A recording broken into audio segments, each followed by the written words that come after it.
interacting with you. Coach, when you come to these Prowl and Growl things, what's it like interacting with the fans and seeing the support that you guys get? Well, it's a lot of fun for us. You know, I don't get to do it too often just because we're so busy in the spring.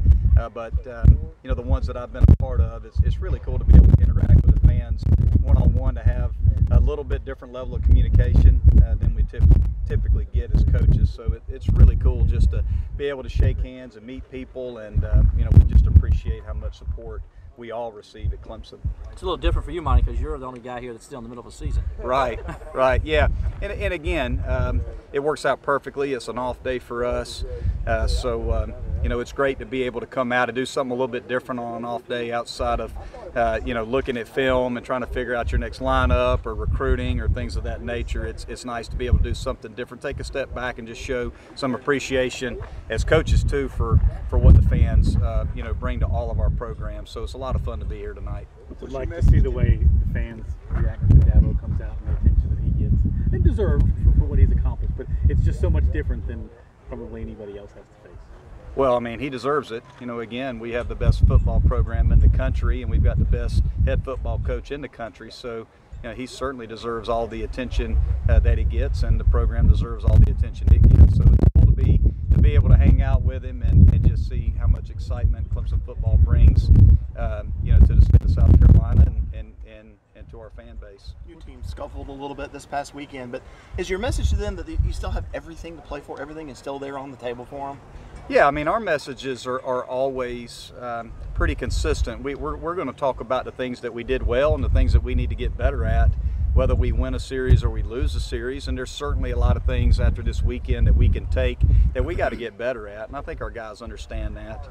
So it was certainly a tough weekend for us, but we're optimistic. And the great part about this weekend is we get to turn right back around tomorrow, and we get to go play the number 3 team in the country at their place. So we continue to be able to challenge our guys in tough environments when things didn't go the way that we wanted to this weekend. So it gives our guys an opportunity to see how they respond in a tough environment tomorrow night.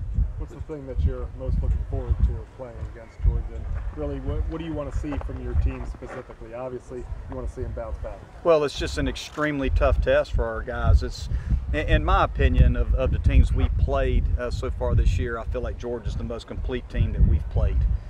So it's just, again, the challenge of it.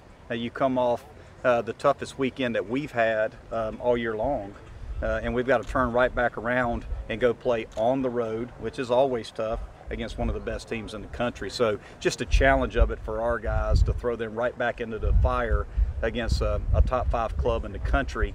I actually am looking forward to it. I just want to, we've got to show that we can compete with high-level programs, and tomorrow's going to be a heck of a test in that regard. Do you look at changing anything with the pitching staff? Maybe a couple guys struggling this week? Well, you know, every week we're going to look at it and try to make, you know, decisions that we feel like are going to put our team in a position to be successful. I would say that it's going to be a domino effect. You know, we have to go in tomorrow. We're going to go in tomorrow's game and try to win tomorrow's game. So once the dust settles after tomorrow's game and we're able to collectively look at our pitching staff and figure out, okay, what do we need to do for the weekend for Duke, then at that time we'll do it. But there certainly are, there could be some changes made to the rotation for the weekend, and there could be some changes to the lineup too. Again, if you've seen our team this year, we're not afraid to move guys in and out of the rotation and in and out of the lineup to try to find the right combination to help us win games. It doesn't always work, but we're going to give guys opportunities to get in there and see if they can compete and help us. With Keyshawn, is there anything you can point to kind of his struggles the past few weeks? I just think Keyshawn's putting a little bit too much pressure on himself. You know, you see it a lot with freshmen that start out playing or pitching really, really well for you early in their career. They just want the opportunity early on, and then once they establish themselves, then I think they start to put a little bit too much pressure on themselves. And I think he's a young kid. He's a young kid that's gotten hit a little bit, and he's trying to make adjustments. It's a little bit easier to make adjustments throughout the year when you have experience under your belt. And you know, this is a kid that's pitching on the weekends as a true freshman in the ACC. So I think he's just got to take a step back. We got to make sure that we support him and make sure that he knows that he's very good, very talented, and he can help us win. But you know, again, I think he's just probably putting a little bit too much pressure on himself to execute pitches and make pitches for us on Sundays right now. Thank you, Coach. We'll bring in Coach Rippman.